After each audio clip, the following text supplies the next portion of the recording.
Good morning, friends. I am going to discuss the narration. Look at the board. How to change pronouns from direct to indirect narration. Here are some rules. কিভাবে direct থেকে indirect করতে গেলে যে প্রনাউনগুলি আছে, প্রনাউনগুলি কিভাবে পরিবর্তন করতে হয়, আমি আজকে এইগুলি নিয়ে আলোচনা করব। তোমরা মনোযোগ দিয়ে দেখো আমার ক্লাসটা, ঠিক আছে, এবং শোনো মনোযোগ দিয়ে।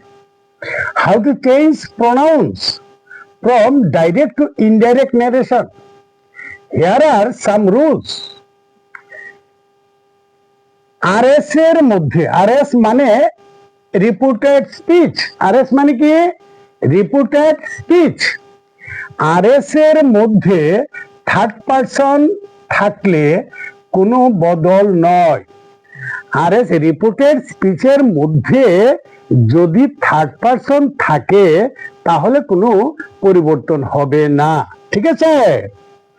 যেমন দেখো এখানে Anamika said to us, Anamika said to us she is running. তাইলে এই যে আরএস এর মধ্যে প্রনাউনটা কি থার্ড পারসন, তাহলে এটা কিভাবে করতে হবে দেখো। অনামিকা, অনামিকা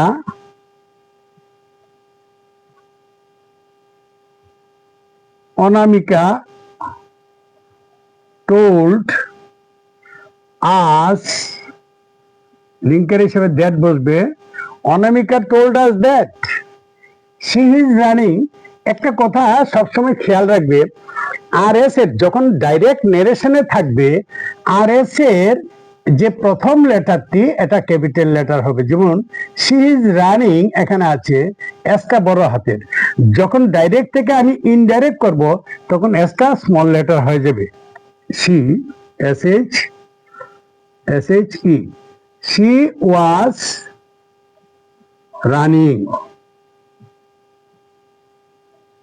হয়ে গেল, ঠিক আছে। তাইলে অনামিকা সেড টু আস, হ্যাঁ, অনামিকা থার্ড পারসন, রিপোর্টেড স্পিচের সাবজেক্টও থার্ড পারসন, তাহলে এখানে কোনো পরিবর্তন হবে না। Anamika told us that she was running, is the was হয়ে গেল ফার্স্ট টেন্স। যেহেতু রিপোর্টিং ভার্বটা ফার্স্ট ফর্ম আছে, এটাও ফার্স্ট টেন্স হয়ে গেল, ঠিক আছে। ওকে, দেখো তারপর, তবে বক্তা ফার্স্ট পারসন হলে, এখানে তো থার্ড পারসন, তবে বক্তা যদি ফার্স্ট পারসন হয়, বক্তা ফার্স্ট পারসন হলে আরএস এর ফার্স্ট পারসন বেশিরভাগ ক্ষেত্রে থার্ড পারসন হয়, বেশিরভাগ ক্ষেত্রে থার্ড পারসন হয়ে যাবে।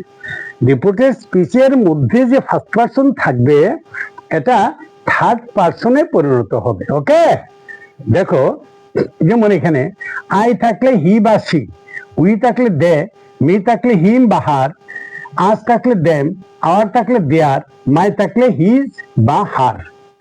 তারপরে আরেকটা দেখো 2 নম্বর, হ্যাঁ, person spoken to oblique object শ্রোতা। সেকেন্ড পারসন বদল হয় নিম্নরূপ। যদি অবজেক্ট যদি সেকেন্ড পারসন হয় বদলটা কিরকম হয় দেখো। হ্যাঁ, person spoken to, spoken to মানে যাকে বলা হয় অবজেক্ট, হ্যাঁ, শ্রোতা। সেকেন্ড পারসন বদল হয় নিম্নরূপ। মি থাকলে, মি যখন ইউর হয় তখন মাই হবে। আজ যখন ইউর হয় আওয়ার হবে।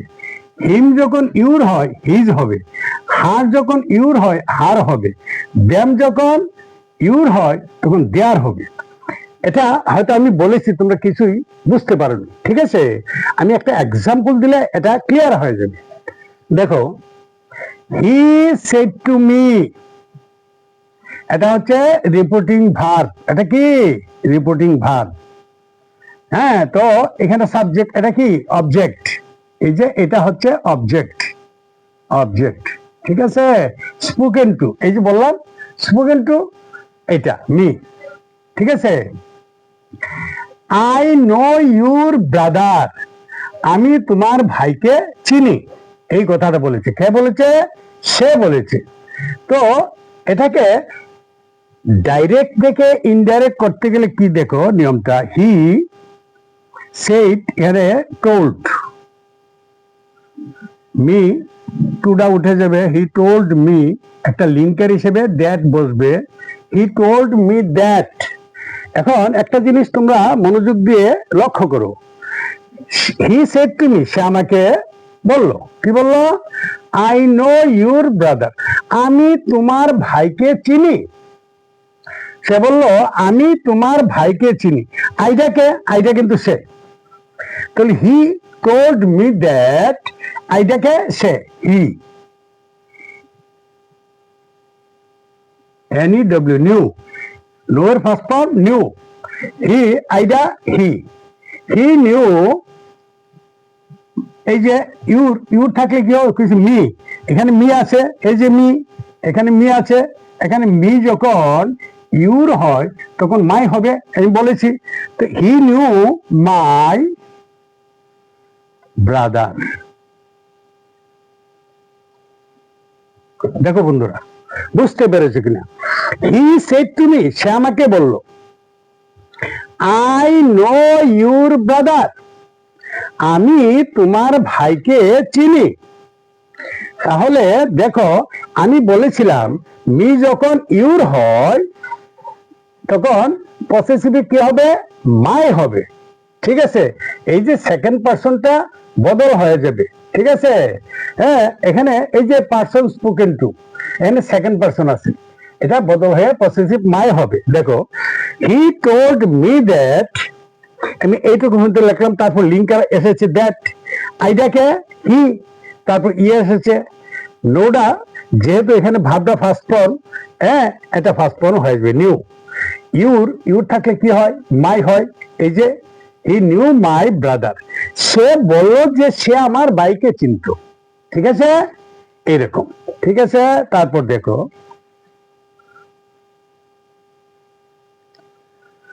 এখানে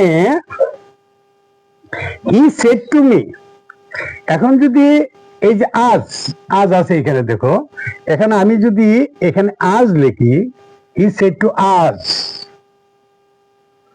হি সেড টু আজ, সে আমাদিগকে বলল।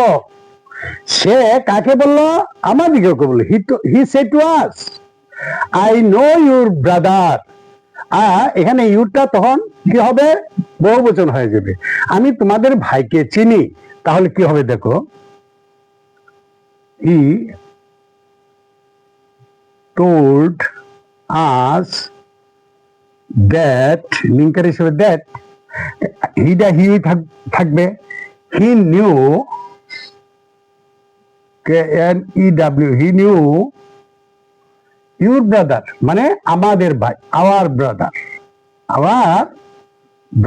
BROTHER, ফুল স্টপ, শেষ। এই যে আওয়ার, এখানে আর যখন ইউর হয় তখন কি হবে? আওয়ার হবে। আওয়ার হয়েছে, ওকে, বুঝতে পেরেছ? তারপরে দেখো, হি হি যেমন আছে এখানে him, he told Ram, he told Ram, sorry,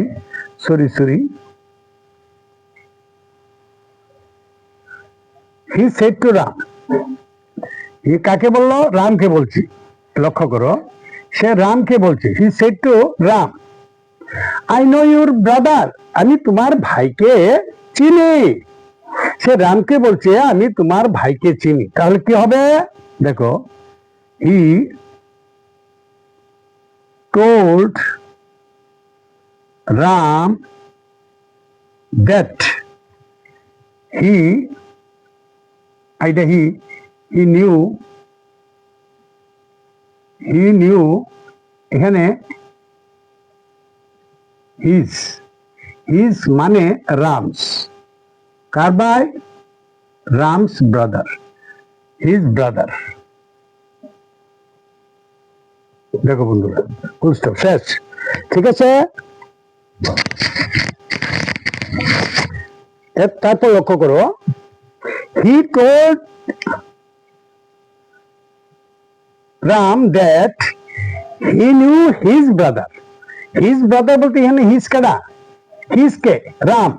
তো he told Ram that সে রামকে বলল যে সে রামের ভাইকে চিনত। he knew his brother, that is Ram's brother. ওকে, তারপরে দেখো কি হয়েছে এখানে, বুঝতে পেরেছ? এখন আমি যদি এখানে বলি he said to Suma, he said to Suma, সে কাকে বললো? সুমাকে বললো। I know your brother, আমি তোমার ভাইকে চিনি। তাহলে কি হবে দেখো, he told Suma that, he told Suma that he knew, এই যে ইউর এখানে হার, হার হবে, he knew, her means Suma's brother. ওকে বন্ধুরা, দেখো he said to Suma, সে সুমাকে বললো I know your brother. He told Suma that he knew her brother. হার, এই যে হার হয়েছে এখানে, ঠিক আছে? এইভাবে দেখো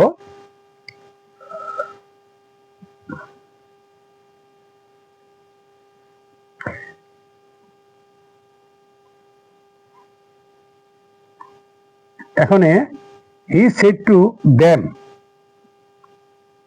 এখানে he said to them, সে তাদেরকে বলল I know your brother, কি হবে?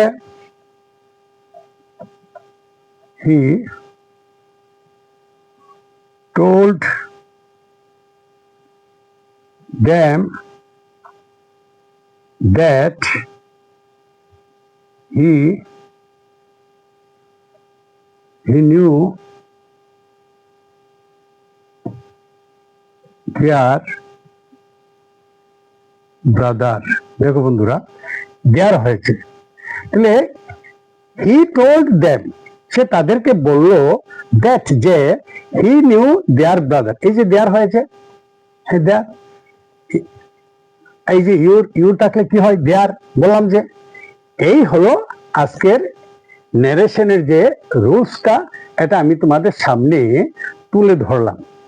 ঠিক আছে বন্ধুরা, আজকের এই ক্লাসটা তোমাদের কাছে কেমন লেগেছে? এটা যদি ভালো লেগে থাকে লাইক, শেয়ার এবং সাবস্ক্রাইব করতে ভুল করবে না। পরবর্তী নোটিফিকেশন বা পরবর্তী ক্লাসগুলি দেখার জন্য চ্যানেলটাকে সাবস্ক্রাইব করে দেবে, এই আশাটুকু রাখছি। Thank you so much everyone.